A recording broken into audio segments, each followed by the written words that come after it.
Hello, beautiful, amazing, fantastic world, and you, wonderful, wonderful individual you.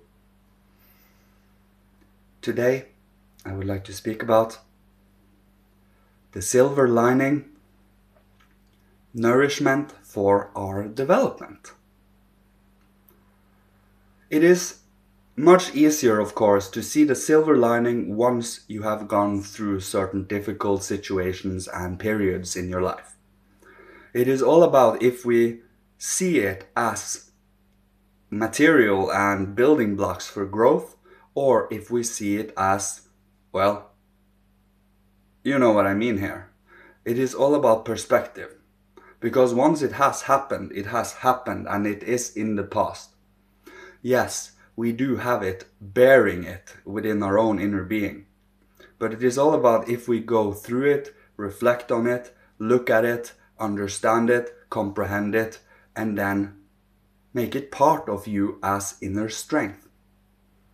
And it is all about also not repeating constantly the same mistakes so that it becomes more and more of a hassle than it should be. This requires discipline and also a longing to grow and to become more and more a human being. A human being is bestowing upon three parts: the higher man, the thinking man, the middle man, the feeling man, and the lower man, the man of will. And it is all about having them all together and not seeing them as either or. Because as I have told in earlier videos, it is all at the same time. The thinking, feeling, and willing. So with your spirit, your active, creative center, we cultivate and purify and ennoble what we do have. And we do have limitations, or temporary limitations, that we are to overcome through coming to understand who we are as individual human beings. The more we honor and respect who we are, and respect the values we have, respect standing for something, be loyal to something that actually has value, morals, worth, and also at the same time warmth. Lovebound duty. So it is not cold, hard duty, you just have to do it. And it is not only walking around on roses and dancing around. Now, at least dance on some thorns, right? Building some steady soles under your feet. That was just a symbol, of course, but you get my drift. Life is turbulent. Life is up and down, side to side. And it is all about how conscious you can be in all of it. How much you can remember, how much you can assimilate and accumulate of knowledge and wisdom through whatever you experience. Certain people gain their knowledge through clairvoyant intuition and dreamlike atavistic clairvoyance. And others do it through experiencing the material life, the life in general of many different experiences to, well, grow knowledge and wisdom. It is all about what kind of priorities, not priorities really, but it is what kind of type of human being you are. Certain preferences is for each individual. And there is nothing wrong in any of them. Because in the end we all are stretching towards the same spiritual world. Now in the spiritual world we do have the beautiful hierarchy that is helping us grow as individuals, as a folk soul, a folk spirit, as the world, as humanity. And it is all about how limiting are we. Are you, for example, limiting yourself in your own race or in your own culture? Or maybe even more limiting into your own political preferences? Or are you truly wishing to include the whole earth, the whole earth with every individual on it? Me personally, I love to meet individual to individual. See who that individual is, not hiding behind any kind of folk spirit, not hiding behind any kind of, you know what I mean here. It is all about seeing you as you. So, when we meet individual to individual, heart to heart, we meet angel to angel. If we would meet from folk spirit to folk spirit, we would meet archangel to archangel.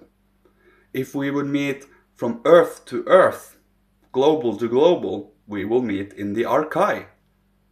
That is the different levels of objectivity, more or less. You can go even higher and then start including the cosmos in all of this, but I think we should start maybe with the earthly to find out what this earth is all about, what you are about. If you know who you are, what you long for, and what should be priority, should be freedom. Remember, we always live in the art of freedom, but it is all about, is that freedom of healing to you, and is it for your growth? If it is, well, you have a win-win. So, studying the world and studying yourself and studying whoever you meet, and when you meet another human being, you literally meet one new aspect of yourself, because that specific human being is highlighting certain inner qualities you have. So it's all about being awake, aware, listening, having a certain interest in what is occurring, including when you are alone. Not falling away in daydreaming or in distraction. You can do that too. We need rest now and then, of course, but it is all about keep going. Always keep on going. No matter what, we grow, we nourish our inner soul and spirit so that we can be of help to others. It is all about holding that value, to see whoever individual that might come into our conscious vicinity, into our aura, and then welcome them as a fellow individual, equal. As we say, only God is above us. No human being is above us.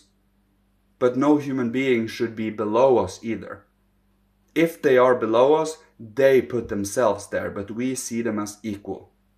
It is about holding to that conscious value. Can you do that? It is harder than it is harder than it sounds, because we do have a second human being kind of that has been built up from birth to automatically react and automatically have values, because we made an opinion too early in life that we do not truly understand. You understand what I mean here? That means someone taught you something, but you didn't understand it when you made an opinion on it, and hence it is something you bear with you, even in old age. So, to be able to overcome that, we need to consciously override it with new values that you hold steady, sustaining consciously, actively. And that is how we build our human being steady and slowly over time. It is all about holding to it. And through meditation, through breathing, through mastering our own thoughts in active thinking, and through active thinking we can make it living, flowing feeling. And through living, flowing feeling, you can act upon your will, directing your will towards the proper, right area if you are to grow, and so on and so forth. So, the more we actually immerse ourselves in this type of work, spiritual science, spiritual development, esoteric training, the more we get to master ourselves, but holding to the morals, always, because we will quickly become tempted to do something you will regret later if we do not hold to morals. Freedom in love, freedom in understanding, freedom in conscious warmth, inclusion, and also the silver lining, whatever we have to go through pain, through suffering, and through harder times, melancholic situation, all of these are nourishment for our growth. And it is about seeing it that way, holding to that value. And it is a choice we make. And it is all about not caring about what others think about it. It is all about what you do with it. And I will leave you with this today. May Father, Holy Spirit, Christ, Michael, higher hierarchy, the Godhead, seraphim, cherubim, thrones, kyriadetes, dynamis, exousiae, or as they call, spirits of wisdom, spirits of movement, spirits of form, archai, archangels and angels, or spirits of personality, spirits of fire, and spirits of twilight, may they all bless, protect, guide you on your amazing individual and also unified humanity in individuality. May you be blessed. Thank you so much. Love you. Goodbye.